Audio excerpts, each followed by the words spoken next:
Welcome to Krishna's classroom. I am Krishna. We give a very brief introduction to Riemann integration. In fact, the plan that I have in my mind is to introduce Lebesgue integration later. But as a prelude to that, we have a look at Riemann integration, from which it has originated. And in this context, probably it may be worthwhile to spend some time looking at the evolution of the concept of integral. If you come to think about it, or if you scan the history of integration, we find that there is a PreCalculus era, and the idea of integration dates back to the days of Euclid, that was sometime 300 BC. And more or less the same period, Archimedes, it was 287 to 212 BC. And both of them have their accounts of investigations presented in the famous book, The Elements by Euclid, and the book, The Method by Archimedes. And it was concerned about estimating areas and volumes. And they were employing purely geometric methods. It was purely from the point of view of practical applications that they hit upon this idea. But they were estimating areas and volumes by approximating them to regular areas, like a square. The area of a square of a unit length side was considered to be the basic unit of area. And then they were trying to, when an irregular area comes, it was approximated by filling as many squares as possible of unit area into it and then counted. Then they found that when the side of the basic square unit is further subdivided, or consider smaller squares, then what happens is that you are able to cover more area which were not earlier covered by that. And this kind of process will eventually lead to a sharper approximation of the area through a certain number of steps. And the whole concept of limit is also hidden behind the code. So that is something over there. And then comes the post-calculus era. And it was a sort of explosive period as far as knowledge was concerned. Sir Isaac Newton and Gottfried Wilhelm Leibniz, both contemporaries, gave the foundation for what is called the infinitesimal calculus. It was not a joint work though. They were independently working it out, and probably motivated by different reasons. As you all know, Isaac Newton was concerned about the motion of particles, or developing the laws of motion, and he found infinitesimal calculus as a very, very handy tool in expressing his ideas. But Leibniz did it from a different context, and most probably from geometry. He was a logician and a philosopher, and He did it independently of Isaac Newton. There were some controversies about this, and Leibniz was rather accused of, what we call plagiarism. And this controversy went on for a long time, and finally it was settled that both of them have done it independently, and they deserve credit for this particular achievement. There were two problems which led to the development of infinitesimal calculus. One was the tangent problem, the other was the quadrature problem. The tangent problem, in fact, led to the differential calculus, and the quadrature problem led to the concept of integration. And it was Leonhard Euler, 1707 to 1783, almost, they were not contemporaries of Isaac Newton, or they followed Isaac Newton, and then gave the concept of antiderivative. And the PostCalculus Era, see, differentiation of functions were done. Functions, what you call elementary functions, and you had the polynomials, the trigonometric functions, the exponential function, the logarithmic function, and then there are functions expressed as combination of these functions. And that was the idea of, it started with René Descartes, where he expressed function as, algebraic expression of elementary functions.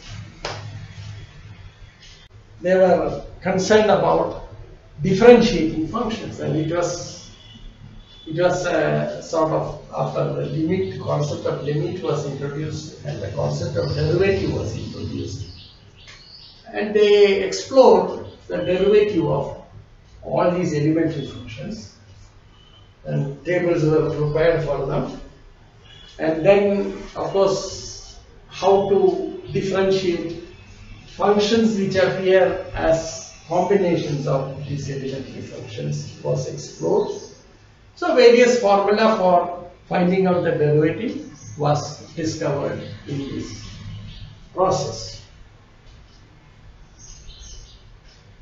Now automatically the so-called inverse problem came up. What was the inverse problem? The inverse problem was the following.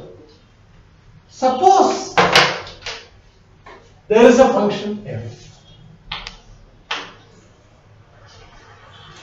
Now one asks the question is this.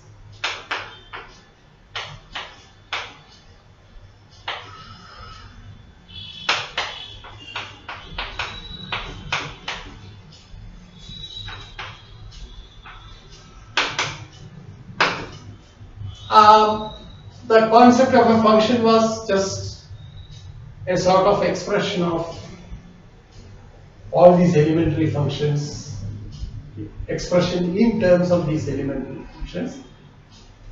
Does there exist a function capital F such that f derivative equals to?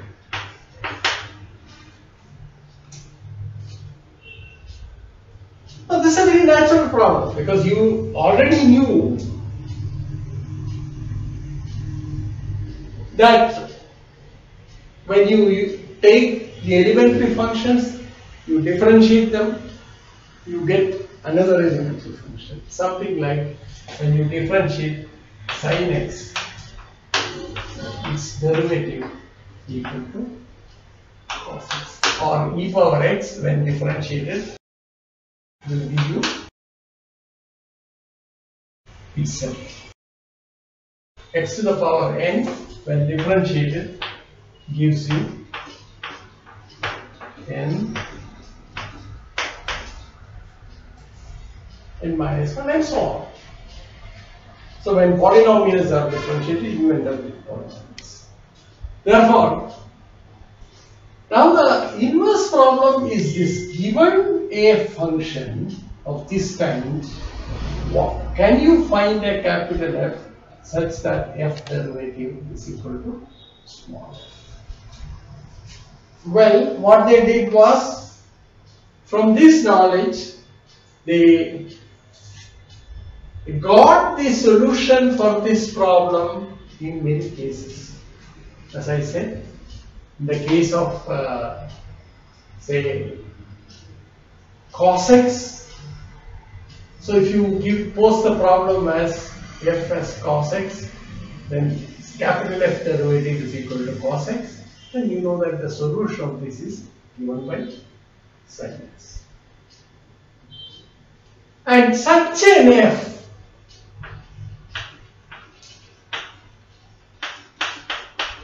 when known was called the antiderivative. The antiderivative.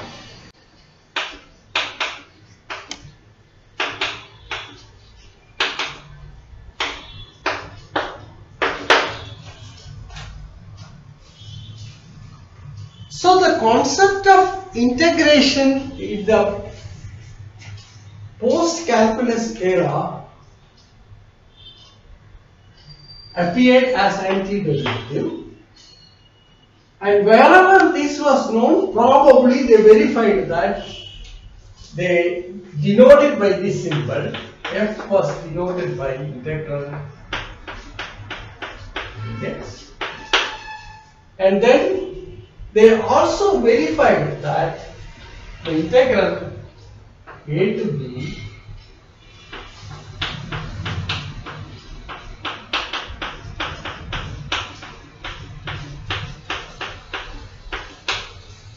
and they realized that the area under the curve y equal to fx for these elementary functions. I am not talking about the general functions, still nothing was known about it, but at least for these functions it was verified that this is f, then there is a function capital F such that this area is given by fb minus this computation, purely computation, as we are going to see when we take up the process of integration.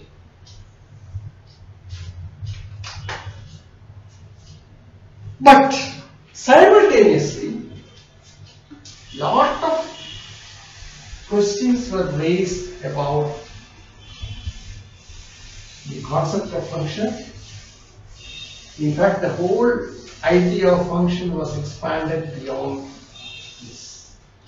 And then, in the context of what is called the vibration of the study of the vibration of strings, you see that Jean D'Alembert, Leonhard Euler, and Daniel Bernoulli, they started a discussion on the concept of functions.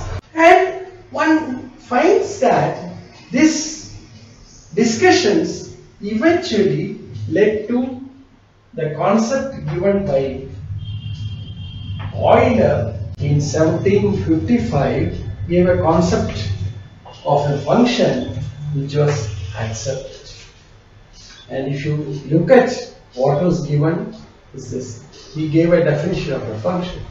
The definition reads something like this: if some quantities depend upon the other in such a way as to undergo variation when the latter is varied, then the former are called functions of the latter. Now this was the definition given by Euler, which is more or less accepted.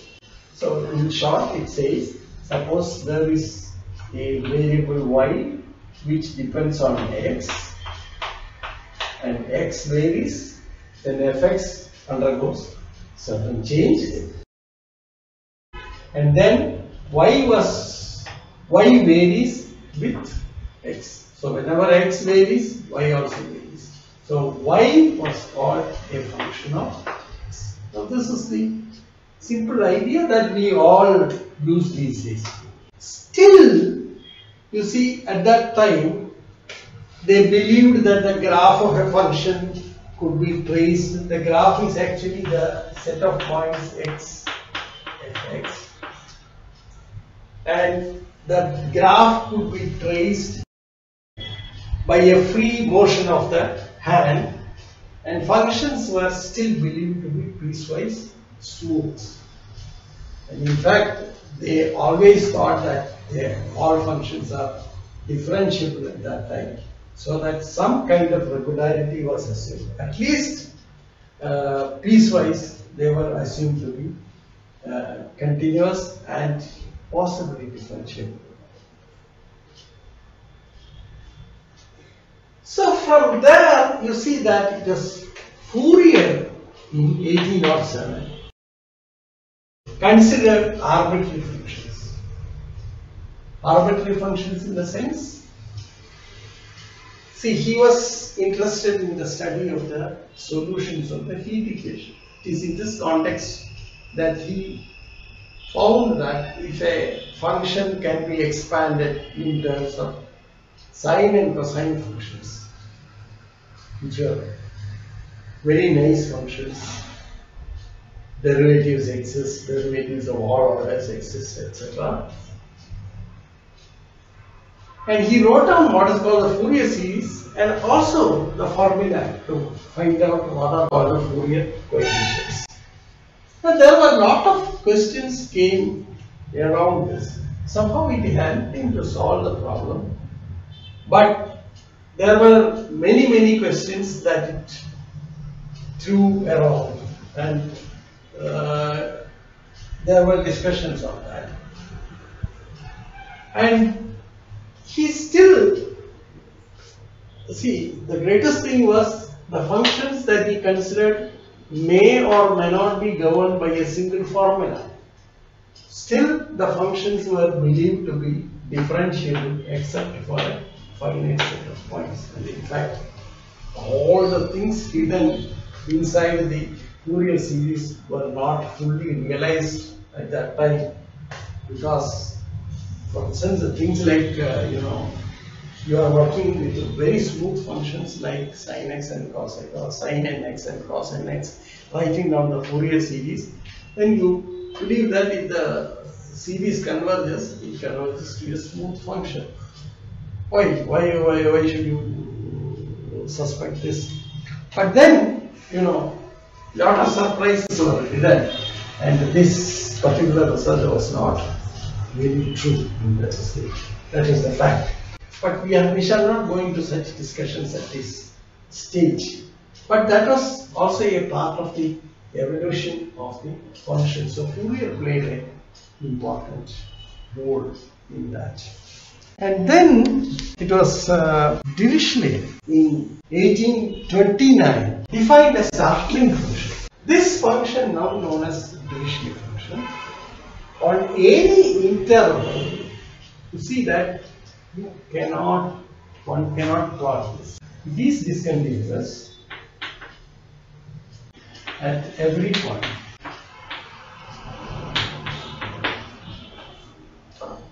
Still, it satisfied all the requirements to be called a function.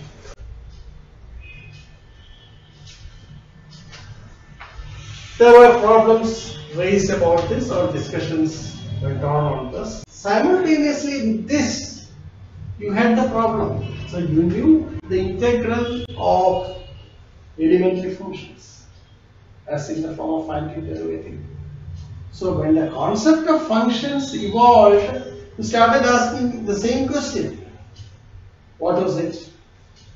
Given a function, not necessarily something of this type, what is the antiderivative of such a function? And this was the basic question that was asked. Essentially, putting across the inverse problem. That means, given a function, what is f? So that capital F prime is equal to small f. This question was in the background. So when the concept of function evolved over a period of time, for every such function, this particular question was asked. And later on, and it was Bernard Riemann who extended the concept of the integral. It was in the year 1854 to all bounded functions.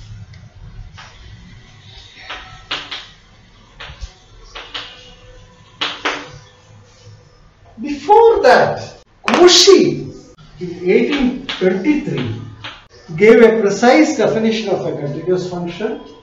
He also defined the integral for such functions. A rigorous treatment of this problem was given by Cauchy, and he proved the existence of antiderivative for such functions, and also showed that integral a to b ft dt, where f derivative equals, where f is the antiderivative of f. Now this is a fundamental theorem of calculus. But then Riemann went beyond that. He considered functions which are not necessarily continuous, but he extended the concept of an integral to all bounded functions. It is not necessarily that all bounded functions are integrable, but he extended the concept to such functions and explored which of those functions are integrable in the sense of Riemann. And now this is the story of the Riemann integration that we are going to explore. So essentially, it's all centered around the following problem. That is the inverse problem, namely, given a function, how to find a function capital F such that f derivative is equal to f, so that you go far beyond the elementary functions to define what is called the antiderivative for such functions. Now this is the central problem that was addressed, and we shall see in this series of lectures how these ideas evolved. And what I have in my mind is this. In the next lecture, I will introduce 4 different examples and then explore a little bit on those functions or those functions to compute their antiderivative. And what you call the area function. So I will introduce something called the area function, and then I will compute or calculate the area function explicitly in the case of these 4 functions, and then show that these area functions do give the so-called antiderivative of the given function. So this will be the theme of the next lecture, which will give you a kind of show you the path along which we will be approaching this problem. So thank you very much.